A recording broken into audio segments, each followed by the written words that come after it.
好啦，跟住去到第25條啦嚇，25條嘅題目。咁啊，2012年啊 DSE 題目嚟㗎。OK，咁同學仔啊留心啲啦。咁卷一題目嚟嘅，第3條啊，咁都簡單嘅。咁你望下，其實同頭先嗰啲好類似嘅。因為點解呢？呢個疑似同呢個疑似啊嘛。OK，得唔得？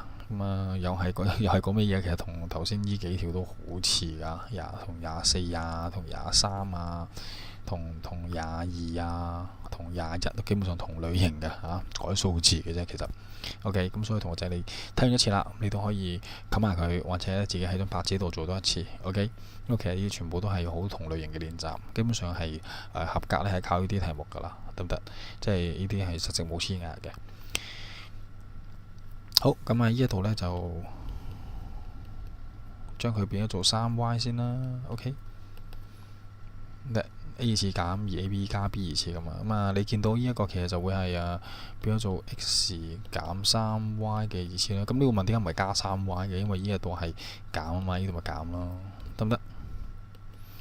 好 B part 咁啊，都係一樣啦嚇，用翻 A part 啦，唔使講啦，呢個同呢個一樣啦，完全咁啊，用翻 A part 答案啦 ，x 減 3y 嘅2次呢，加 7x 減 21y 啦，得唔得？